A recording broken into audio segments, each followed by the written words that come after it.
Many people are praying to see the end of the catastrophic year 2020 and are anxious to enter 2021. I am sorry to be the bearer of bad news. It has been projected that 2021 will be much worse than 2020 as the full result of the pandemic and lockdowns begins to take full effect.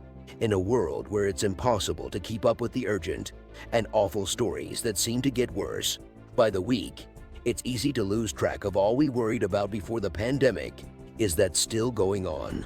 And in our time of lockdown, there has been no end to stories of fields of ripe produce being plowed under, millions of gallons of milk dumped, and millions of chickens slaughtered for lack of ways to bring them to the supermarkets and food banks that need them.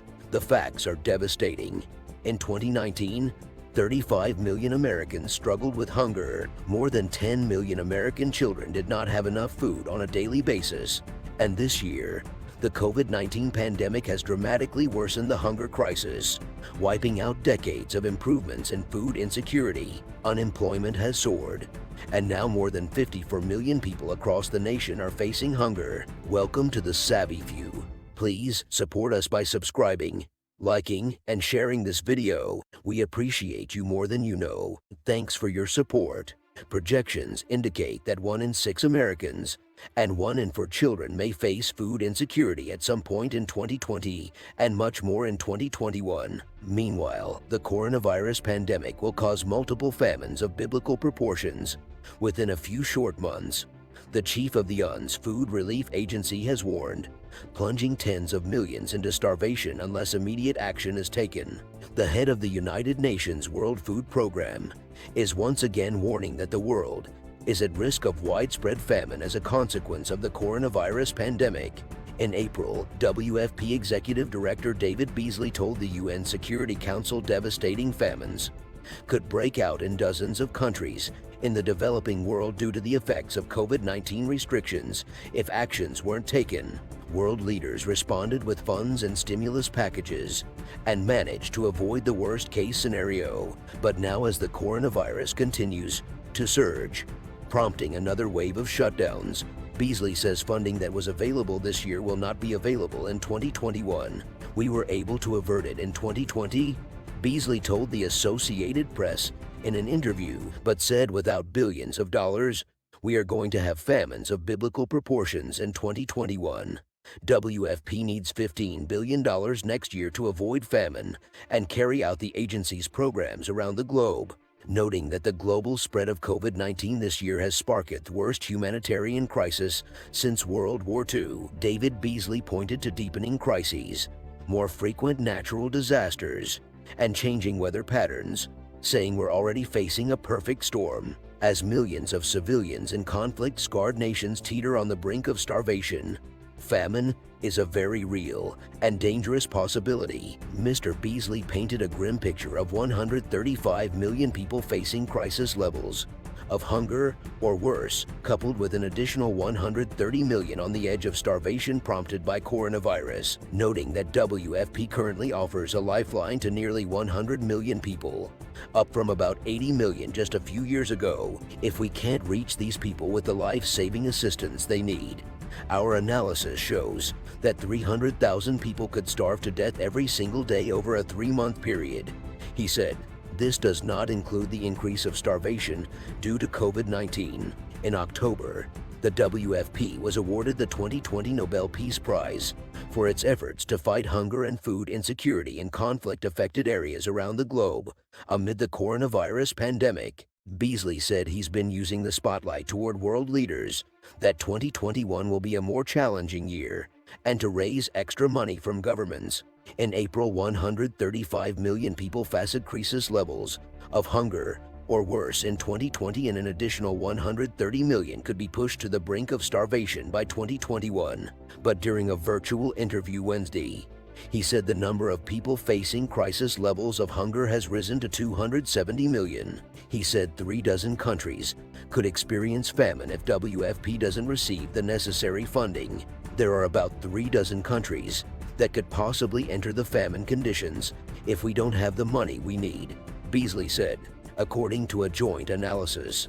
by WFP and the UN Food and Agriculture Organization in October, 20 countries are likely to face potential spikes in high acute food insecurity in the next 3 to 6 months and require urgent attention. Of those, Yemen, South Sudan, northeastern Nigeria, and Burkina Faso have some areas that have reached a critical hunger situation following years of conflict or other shocks, and any further deterioration in coming months could lead to a risk of famine. Other countries requiring urgent attention are Afghanistan, Cameroon, Central African Republic, Congo, Ethiopia, Haiti, Lebanon, Mali, Mozambique, Niger, Sierra Leone, Somalia, Sudan, Syria, Venezuela, Zimbabwe. We're very concerned that with deferred debt payments for low and middle-income countries resuming in January, new lockdowns and the rippling economic impact, 2021 seconds going to be a very bad year.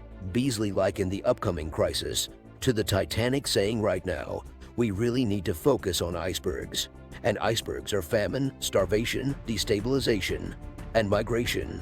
Beasley said WFP needs $15 billion next year, $5 billion just to avert famine, and $10 billion to carry out the agency's global programs, including for malnourished children and school lunches, which are often the only meals youngsters get, in addition to raising extra money from governments.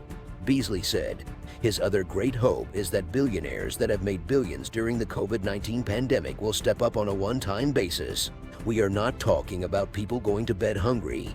We are talking about extreme conditions, emergency status, people literally marching to the brink of starvation. If we don't get food to people, people will die. This is truly more than just a pandemic. It is creating a hunger pandemic. This is a humanitarian and food catastrophe.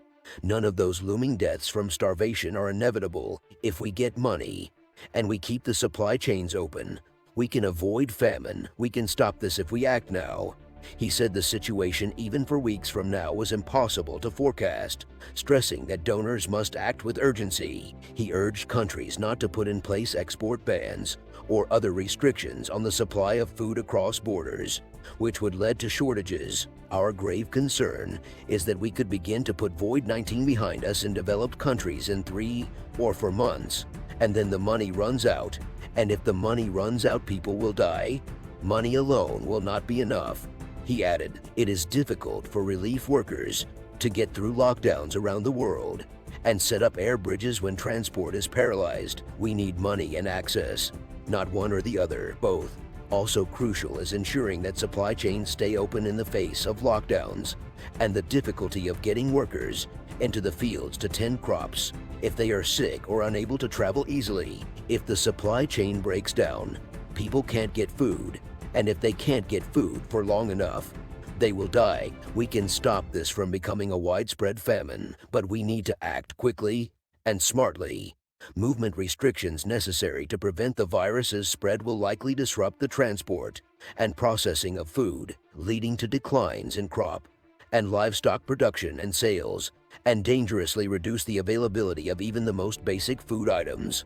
The report states, meanwhile, rising unemployment as a result of lockdowns could severely diminish some people's purchasing power, driving down demand for higher quality products amid rising food prices as a result of protectionist policies, depreciating currencies, and a lack of agricultural labor. Furthermore, the virus could create the conditions for fresh or renewed conflicts as it erodes livelihoods and spreads fear, possibly inflaming tensions between refugees and host communities, or escalating discrimination against foreign workers.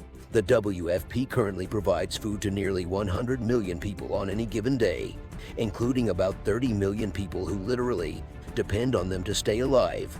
With all the problems countries are currently facing with the COVID pandemic, it's difficult to say if the WFP will be able to avoid the coming famine in many nations of the world. Even here in the United States, millions are going to bed hungry every day. 2021 will be an interesting year for sure. Till our next video, stay savvy.